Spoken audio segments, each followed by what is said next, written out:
জুমাবার মুসলমানদের কাছে একটি কাঙ্ক্ষিত দিন। আরবি হিসাবে তারিখ শুরু হয় পূর্ববর্তী সন্ধ্যার পর থেকে। সেই হিসেবে বৃহস্পতিবার দিবাগত রাতটি জুমাবারের অন্তর্ভুক্ত, আর শুক্রবার সন্ধ্যায় জুমার দিনটি শেষ হয়। জুমার দিন শুরু হলেই কিছু ফজিলতপূর্ণ আমলের দিকে নজর দেওয়া উচিত, কেননা জুমার পুরো দিনটি আমলের ও দোয়া কবুলের উপযুক্ত। আব্দুল্লাহ ইবনে উমর রাদিয়াল্লাহু তাআলা আনহু বলেন, 5টি রাত এমন রয়েছে যে রাতের দোয়া ফিরিয়ে দেওয়া হয় না। 1. জুমার রাত। 2.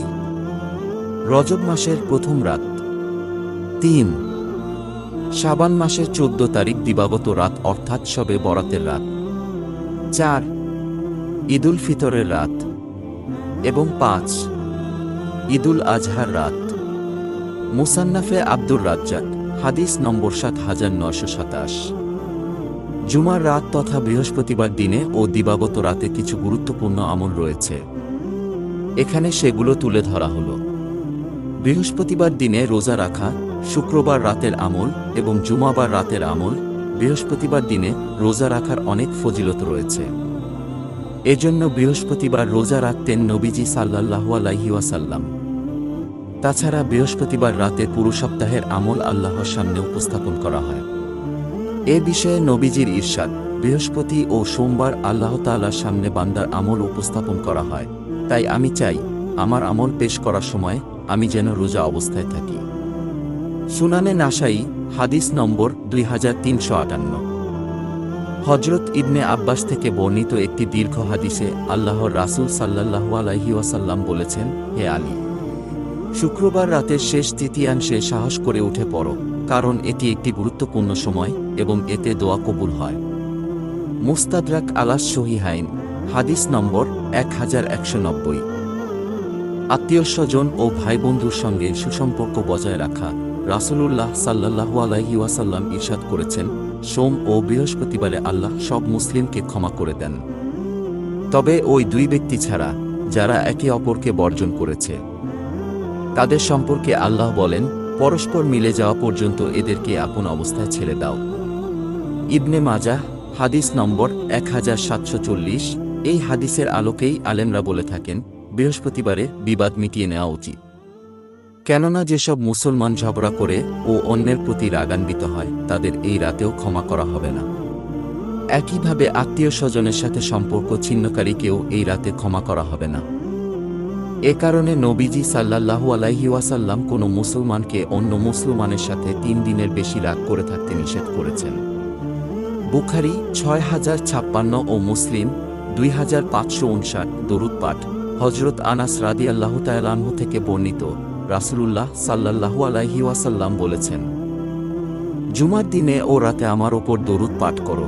যে ব্যক্তি আমার ওপর একবার দরুদ পাঠ করে, আল্লাহ তার উপর 10 বার রহমত বর্ষণ করবেন।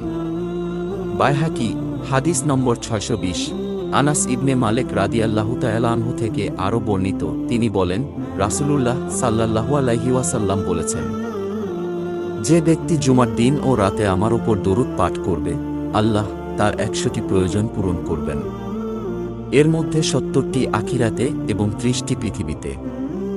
বাইহাকি, হাদিস নম্বর 276। জুমার দিন ছাড়াও দরুদ পাঠের অনেক ফজিলত রয়েছে, এর মধ্যে সবচেয়ে গুরুত্বপূর্ণ হল যে দরুদ পাঠ করে তার উপর আল্লাহর রহমত বর্ষিত হয় এবং এটি রাসূলুল্লাহ সাল্লাল্লাহু আলাইহি ওয়াসাল্লামকে ভালোবাসার একটি নিদর্শন বহন করে। সূরা কাহাফ পাঠ। জুমাবার শুরু হলেই সূরা কাহাফ পাঠ শুরু করা যায়। 110 আয়াতের পুরো সূরাটি এক বৈঠকে পাঠ করা অনেকের জন্য কঠিন হতে পারে, তাই রাতে কিছু পাঠ করা এবং জুমার দিনে কিছু পাঠ করে পুরো সূরাটি জুমার দিনে শেষ করতে পারা অনেক বড় অর্জন, কেননা জুমার দিন সূরা কাহাফ পড়ার অনেক গুরুত্ব ও ফজিলত বর্ণিত হয়েছে হাদিসে। ইবনে ওমর রাদিয়াল্লাহু তাআলা আনহু থেকে বর্ণিত, রাসূলুল্লাহ সাল্লাল্লাহু আলাইহি ওয়াসাল্লাম ইরশাদ করেছেন, যে ব্যক্তি জুমার দিনে সূরা কাহাফ পাঠ করবে তার পায়ের নিচ থেকে আসমান পর্যন্ত নূর প্রজ্বলিত হবে এবং কিয়ামতের দিনটি তার জন্য উজ্জ্বল হবে, আর 2 জুমার মধ্যবর্তী সব গুনাহ ক্ষমা করা হবে। তাফসিরে ইবনে কাসির, খণ্ড 6, পৃষ্ঠা নম্বর 398। পৃথিবীর ইতিহাসে সবচেয়ে বড় ফিতনা হল দাজ্জালের ফিতনা।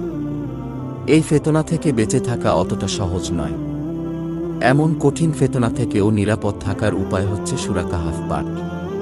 আবু সাঈদ খুদরি রাদিয়াল্লাহু তাআলা আনহু থেকে বর্ণিত, রাসূলুল্লাহ সাল্লাল্লাহু আলাইহি ওয়াসাল্লাম বলেন, যেভাবে নাজিল করা হয়েছে সেভাবে যে ব্যক্তি সূরা কাহাফ পড়বে তার জন্য সেটি নিজের স্থান থেকে মক্কা পর্যন্ত আলো হবে এবং শেষ 10 আয়াত পড়লে দাজ্জালের গণ্ডির বাইরে থাকবে আর দাজ্জাল তার ওপর কোনরূপ প্রভাব বিস্তার করতে পারবে না। সুনানে নাসাই, হাদিস নম্বর 10722। আবু দারদা রাদিয়াল্লাহু তাআলা আনহু থেকে বর্ণিত হাদিসে এসেছে, যে ব্যক্তি সূরা কাহাফের প্রথম 10 আয়াত মুখস্থ করবে সে দাজ্জালের ফেতনা থেকে নিরাপদ থাকবে। সহিহ মুসলিম 809 ও আবু দাউদ 4323। আল্লাহ তাআলা মুসলিম উম্মাহকে মর্যাদাপূর্ণ জুমার দিনটি কাজে লাগানোর তৌফিক দান করুন। উল্লেখিত আমলগুলো করার তৌফিক দান করুন। আমিন।